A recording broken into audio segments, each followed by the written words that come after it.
¿Dónde están todas las murgas y comparsas? ¿Dónde están las cuartetas y estribillo? El carnaval lo tienes en tu casa, con Malagatón, con Malagatón, con Malagatón, con Malagatón, con Malagatón. Punto es. Ven a bailar, cantemos juntos. Que llegó el carnaval, mi niña Málaga se pone el disfraz. Por su calle Garbosa y Añosa, Juanita. Que quedan 11 años de conferencias, pues creo que se ha logrado aglutinar un mosaico de referencias culturales y sociales en torno a la fiesta, en el contexto de cada época y de cada tiempo, ¿no? Pues ofreciendo cada uno de los conferenciantes su visión particular, que creo que nos ha enriquecido a todos y que ojalá seamos capaces, como apuntaba Juan Antonio, ser capaces como proyecto inmediato poder aglutinar una edición de un libro con estas 11 conferencias. Nos lo hemos propuesto y creo que algún año lo conseguiremos, ¿no? Aglutinar los recursos necesarios para que ese libro, con esas 11 o 12 conferencias, vean la luz. Por hacer un poco memoria, y digo porque esta noche es una noche, por lo menos para mí, muy especial, ¿no? Y creo que para la familia del Carnaval y de la Fundación es especial porque a lo largo de estas 11 conferencias hemos ido viendo distintas visiones de la fiesta. Desde que iniciamos en el año 1997 con Garrido Moraga, que nos hizo una semblanza del mundo al revés, como justificación histórica y literaria de los carnavales. Luego el año siguiente vino Pepe Infante, el periodista Pepe Infante, que nos permitió de alguna manera posicionarnos en el lugar que ocupa nuestra querida fiesta en el mundo actual, en la sociedad actual en la que vivimos.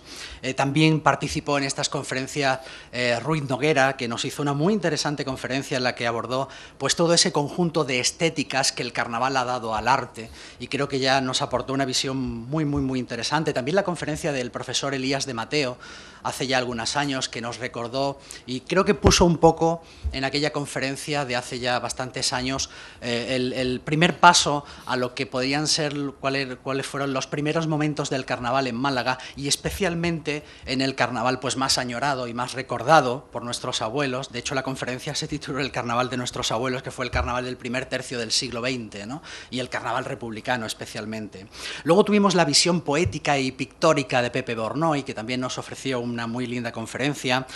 También apareció por esa misma escena que ahora ocupamos Garrido Moraga, nuestro Garriga Vela, nuestro querido novelista, que precisamente hoy nos hace la competencia con otro acto a esta misma hora en lo que era Correo Antiguos, ¿no? Que hoy es un sitio de la universidad, ¿no? Y que él, como buen niño que vivió en Barcelona, pues nos recordó precisamente cuando él vivía de niño en la sastrería de su padre, porque su padre era el sastre que confeccionaba los disfraces para la ópera del Liceo barcelonés, ¿no? Y él nos contó aquella semblanza de carnavales fuera de temporada, ¿no? Nunca mejor dicho, ¿no? También estuvo por aquí Aurora Luque, que nos hizo una introducción perfecta a lo que era el mundo del carnaval en la Roma y en la Grecia clásica, Alfredo Taján con sus referencias literarias, y el año pasado pues tuvimos las referencias filosóficas del carnaval con Francisco Fortuny, ¿no? Que ya digo, pues como veis aglutinamos casi de todo en el carnaval. Hemos pretendido dar muchas visiones. Y yo decía que hoy es un día muy especial para mí porque lo cierto es que a lo largo de los últimos 5 o 6 años yo andaba a la búsqueda de poder mostrar en estas conferencias, que alguien pudiera explicarnos cómo había sido un poco el germen en Málaga del carnaval actual, del carnaval como lo entendemos actualmente, es decir, el carnaval de la copla. ¿En qué momento se une las referencias del carnaval, el disfraz, la algarabía, la burla, lo que es la fiesta de calle con la copla, con la música? Hay un momento que es un poco la justificación de que invitáramos a Manolo a venir a esta conferencia, que nos contase un poco dónde puede estar el germen de lo que hoy es el carnaval andaluz, este carnaval de la copla, que es realmente el matiz que nos diferencia de otros carnavales en todo el mundo, ¿no? Y hace 2 años, cuando preparaba mi último libro sobre la fiesta, La máscara en la copla, y abordando el conjunto de lecturas que tuve que abordar para ese libro, me tropecé con los textos de Manolo, ¿no? Y ahí me di cuenta de que efectivamente él no solo ya era una persona pues que había abordado fantásticamente todo lo que es el siglo XIX, perdón, y había conseguido sobre todo marcar muy claras los límites entre lo que era el comportamiento social y político y cómo la cultura, la política, la sociedad pues son al final ejes de un mismo estamento, ¿no? Los orígenes se remontan a fiestas paganas, ya fuesen las Saturnales, concretamente en honor de Saturno, que se celebraban concretamente en el mes de diciembre, o ya fuesen la fiesta celebrada en honor de Baco, el dios del vino exactamente, o incluso en el mismo Egipto, pues también en honor de Isis se celebraban algunas fiestas de estas. Bien, esto es lo que sabemos en cuanto a los orígenes, pero después saben ustedes que se incorpora al calendario cristiano, se incorpora el carnaval y se va a vivir como el resultado de la batalla que se va a librar exactamente entre Doña Cuaresma que personifica, que encarna la penitencia, el ayuno, la abstinencia, y Don Carnal. Don Carnal sería su antagonista, el representante de todo lo opuesto, es decir, de los pecados de la carne, y esta va a ser la imagen que nos va a quedar siempre. De hecho, la literatura ya en el siglo XIV-XV se hizo eco de este combate. Ahí está el libro de Buen Amor del arcipreste de Hita, que lo recoge perfectamente, magistralmente, y a partir de aquí, pues efectivamente esta es la imagen que nos queda del carnaval y es la que va a recorrer prácticamente todos los años, todos los siglos. Por tanto, el carnaval se concibe siempre como una fiesta de transgresión, una fiesta liberadora, una fiesta en la que los instintos se desbordan, en la que se cuestiona también el orden establecido, ya sea político, social o religioso, y en consecuencia, y para llevar a cabo toda esta transgresión, ese cuestionamiento de los poderes establecidos, pues se van a recurrir a toda una serie de liturgia, una liturgia que pasa por la música, el recurso a la música, el recurso al disfraz, a la máscara. Todo esto ayuda en definitiva a cuestionar precisamente ese orden, como decía. No descubro con esto que les digo nada nuevo. Julio Caro Baroja, que lo citaba antes José María, pues ya dedicó un estudio precioso precisamente a esto, pues hace ya 40 y tantos años, por tanto está ahí recogido y digo, como digo, no soy nada original. Bien, pero esto precisamente comienza a cambiar precisamente en el siglo XIX, que es el siglo al que yo me voy a referir.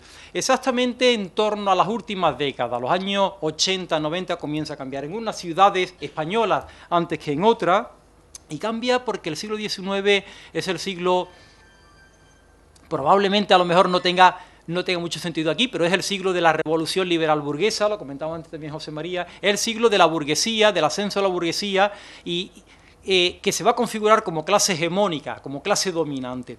Y precisamente va a ser la burguesía la que va a tratar de ir modificando los hábitos, las costumbres populares que viven en las calles, precisamente todas sus fiestas, entre otras el carnaval, y es la burguesía la que va a tratar de imponer unos valores determinados, un modelo de comportamiento, y eso va a tratar de llevarlo a cabo la burguesía. En definitiva, va a tratar de llevar a cabo un proceso que se ha dado en llamar por parte de algunos historiadores de domesticación del carnaval. Es lo que se trata de hacer. Eso va a ocurrir en Cádiz, por ejemplo, en el 19, eso ocurre en La Coruña, y eso va a ocurrir también en alguna medida en Málaga. Lo iremos viendo, pero progresivamente lo iremos viendo, pero también en Málaga. Bien, esto ocurre, como decía, ya avanzado el siglo XIX. En el caso de Málaga lo he podido comprobar.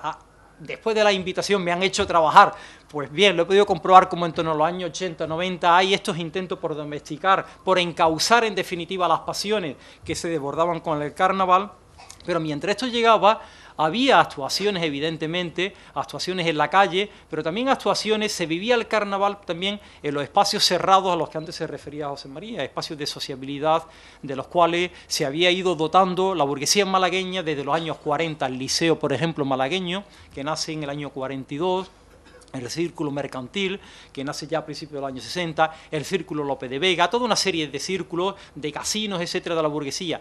Pero se vive aquí, concretamente, el carnaval de puertas adentro, con bailes de máscara, bailes de disfraces, mientras que la calle todavía está reservada a las clases populares y las clases obreras, que pueden todavía en esos momentos desbordar, como digo, sus pasiones, etcétera.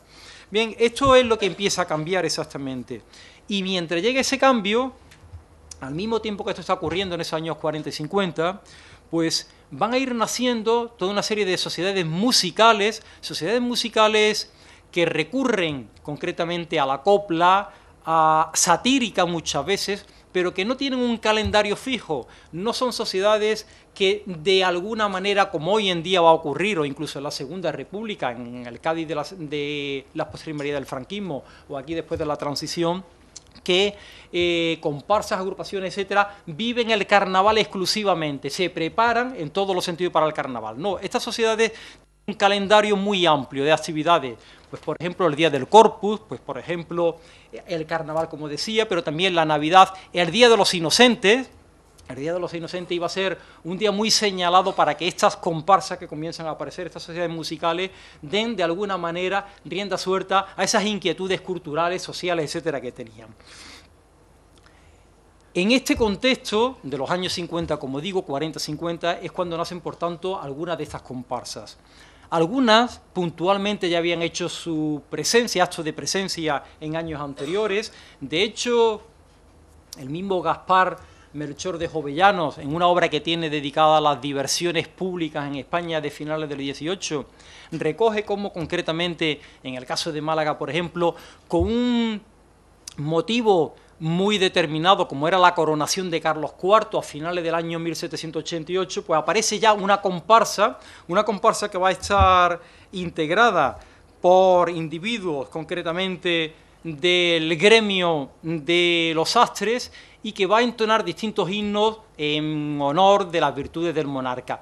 Pero hay una cosa relevante que a mí me llamaba la atención. Este acto puntual y esta comparsa que nace puntualmente en esa fecha tan avanzada, al mismo tiempo que está cantando, que está glosando las excelencias del nuevo monarca, se detiene y entona en las calles de Málaga, y está recogido, ahí hay testimonio escrito concretamente, en cantar también una especie de himno a Baco. Recuerden ustedes lo que les decía antes de Baco, precisamente como inspirador primigenio de esta fiesta. Pues bien, esta comparsa, como digo, integrada por el gremio de sastres, además de glosar, como digo, esas excelencias del nuevo monarca, pues también le dedica a Baco una canción, una estrofa. Yo no sé cantar, no me voy a atrever además a tanto, por supuesto, aunque esté aquí entre ustedes que sí lo sabrán, me voy a limitar a leerla. Decía así una de las estrofas, dice: me dio honores de divino el idólatra obcecado, con notable desatino, por ser el aficionado, como yo también, al vino.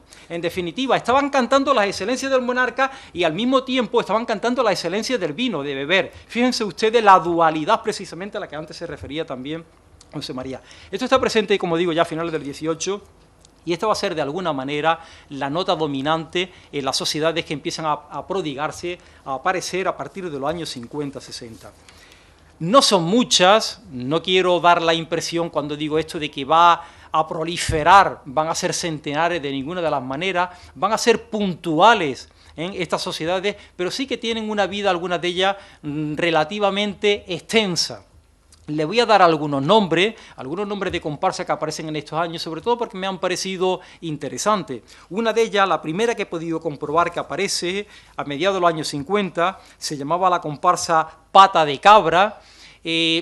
Si me permiten un paréntesis, yo cuando vi esto de la comparsa Pata de Cabra, no sé por qué, recuerdo de niño que vi una película de magia negra que se llamaba precisamente Abracadabra Pata de Cabra. Entonces me llamó la atención, ¿por qué esto de Pata de Cabra? Bueno, pues rastreando precisamente, pocos años antes de la aparición de esta comparsa, se había representado con gran éxito una obra de teatro, una comedia de magia por parte de un autor teatral llamado Juan Grimaldi. Había estrenado a finales de los años 20 una comedia con este mismo título, y parece ser que en la España del momento dio pie a que no solo comparsas, sino otras iniciativas culturales retomasen precisamente el nombre, y era por tanto el que retomaba esta comparsa.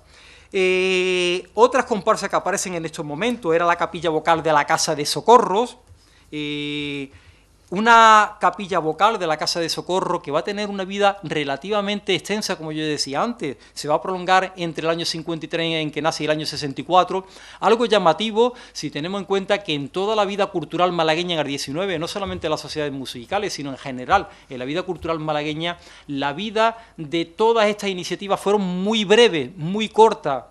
Por tanto, llama la atención de la continuidad de esta capilla.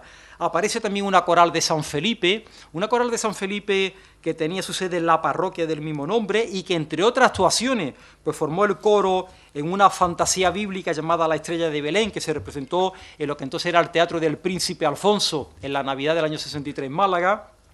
Aparecen otra comparsa titulada La Malagueña, La Música del Pueblo, etc. No le voy a cansar con nombre de comparsa, en definitiva. Entre estos años 50 y 60 se van prodigando la aparición de comparsa. Con esa virtualidad a la que yo antes me refería, no están limitadas, circunscritas sus actuaciones al carnaval. Están presentes en el carnaval algunas de ellas, cantando coplas satíricas en algunas de ellas, pero, insisto, se van de alguna manera manteniendo a lo largo del año. Es verdad que aparecen y desaparecen como el Guadiana, no tienen una continuidad, no tienen por tanto una estabilidad orgánica, pero sí que cuando llega dentro del calendario, podríamos decir festivo litúrgico, para alguna de estas grandes fechas, como yo decía antes, reaparecen. ¿Dónde están las murgas y comparsas? ¿Dónde están las cuartetas y estribillos? El carnaval lo tienes en tu casa, con Malagatón, con Malagatón, con Malagatón, con Malagatón, con Malagatón. Punto es.